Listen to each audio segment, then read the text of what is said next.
Hey, good morning. Happy Wednesday.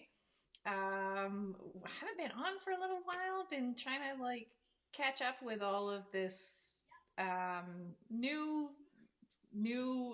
way of being that we have.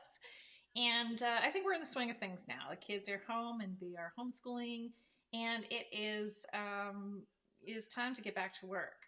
So I wanted to pop in today and talk to you a little bit about something that became clear to me last week when I was working with my clients in our weekly planning intensive. And if you haven't joined us for that, by all means do, because it's free and we are spending an hour every Monday just working on our weekly plans and figuring out what the priorities are. So one of the clients in the program, she was kind of spinning and spinning and working on her plan, and she had this reflection moment.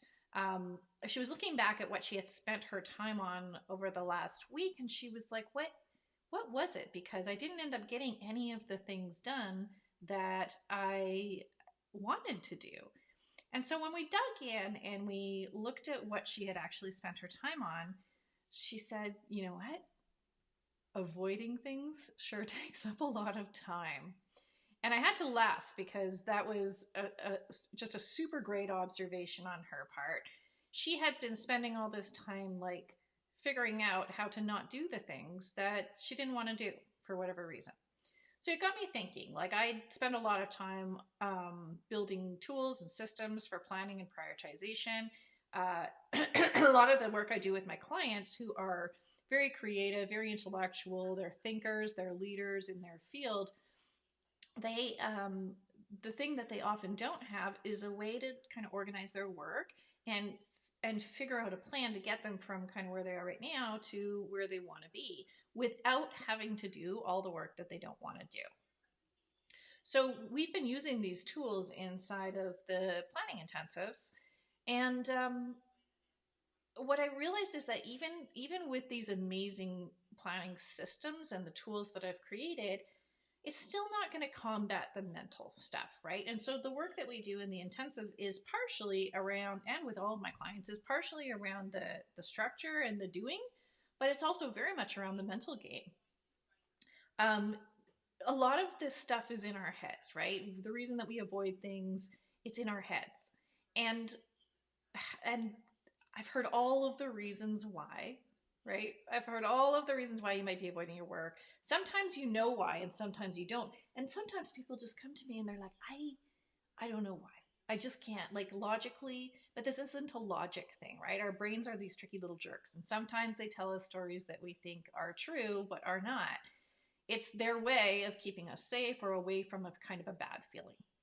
But every single person who struggles with avoidance, it's a solvable problem.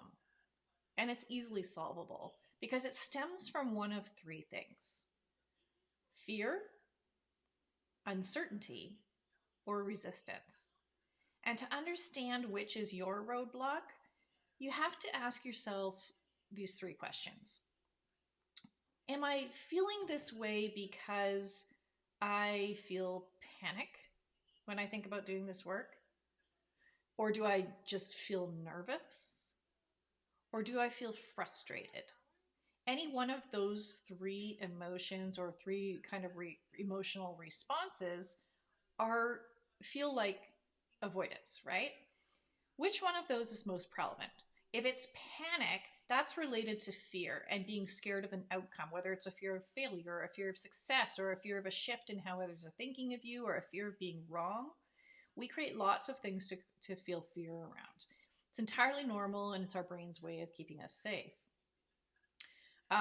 If you're feeling nervous, or anxiety, it typically means that you aren't quite sure how to begin, or where to begin, or what the path is, or that you need to make a decision. If you're feeling frustration, it's usually the result of feeling like you need to do something, but you just don't want to do it.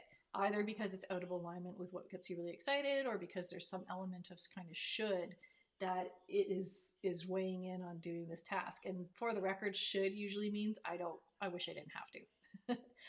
So if you can recognize the source of your avoidance, the next step is to sort of ask yourself, what's the one small thing that I can do to make this easier for me?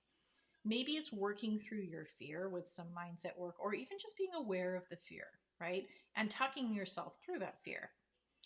Maybe it's creating a plan for this task and chopping it up into baby steps. Because one of the tendencies that people have is to try and make things much bigger than they should be, or to think about a bigger task without kind of breaking it down into the smaller tasks or something that you can do kind of right now.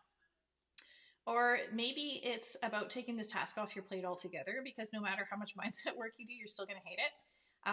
And it would be better off just getting it done by someone else. If you're delaying, and it's just because you just hate doing the work, just get it done by someone else. That's fine, right?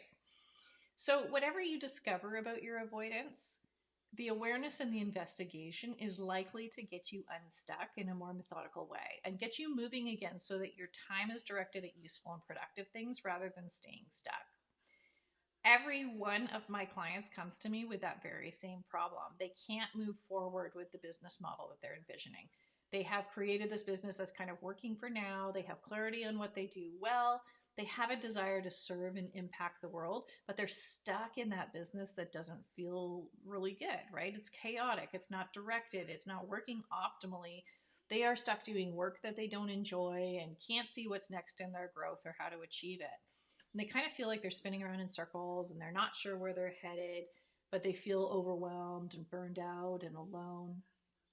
And what they really need is three things. They need clarity on the strategy that they need to employ going forward. That's going to take them to that business that they really want.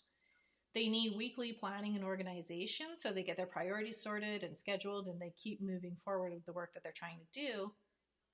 But they also need this kind of optimization of the back end of their business. That's where they want to run a more lean business. They want to take the work off their plate that they don't like doing. And they want to be able to focus just on their kind of zone of genius.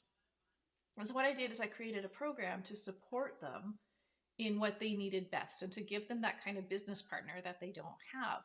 And when I get to be inside your business, building your business week by week, I get to share an understanding of you. I get to know you, where you want to go. To me, this change in the way that I work with my clients has been so important, to have that constant touch, that constant maneuvering and navigation within their businesses, so we can work more effectively towards your goals. So I put together a program where we have the weekly calls, the constant touch points, the centralized shared application for creating and managing the work, free reign for me to go and update their systems or make the back end of their business work well. But the bigger part is that we're creating this strategy, right? We're creating the direction that they want to go in. When you're building a 6-figure business that's growing, that is the ticket to the next level, is being super clear on where you're going and also having the support to execute. I opened this program up a few months ago and offered 2 spots at a basically half price, just to get some people through like my guinea pigs and fine tune the systems. Now, this was before all of the COVID stuff. And in light of being able to support people who really need the help, I'm going to open up 2 more spots in this program for COVID pricing for 3 months at $9.97 a month, which is less than half of what I would be selling this for on the regular. So I'm looking for these 2 more clients. I'm looking for these 2 more business owners who really need this help, who are struggling to get their business and right size it and get it through this sort of pandemic period. If you are approaching or have arrived at 6 figures in your business, if you're feeling that kind of overwhelm about what to do next, if you are coachable, if you are motivated to reach the next level of growth faster, which a lot of people need to do right now, right? Need to get this business to the point where it is going to survive and thrive. And if you respond well to having some structured and organized planning in your life, because that may be something that you don't do naturally, please reach out. Let me know if this is something that you are looking for and that's going to help you. I'm not going to create a fancy sales page. I'm not going to create anything fancy for this offer right now. This is kind of a one-time offer. It's a 3-month commitment to begin with, and then we'll assess what you need going forward. So this is my offer to you, my extension of my COVID pricing. If you are running this business and you are just like, I don't know what to do right now, this is a great way to sort of fast track the progress on the business. So reach out to me and let me know if this is something that I can help you with. But also go back to your assessment of avoidance, and if avoidance, and figure out what that avoidance is about. Is it about fear and uncertainty? Is it about resistance? Or is it about just needing some help? Okay, you guys, have a wonderful rest of your day and let me know what you think. Are you in avoidance right now? Are you in uncertainty right now? Let me know what you think and what kind of help you think you need.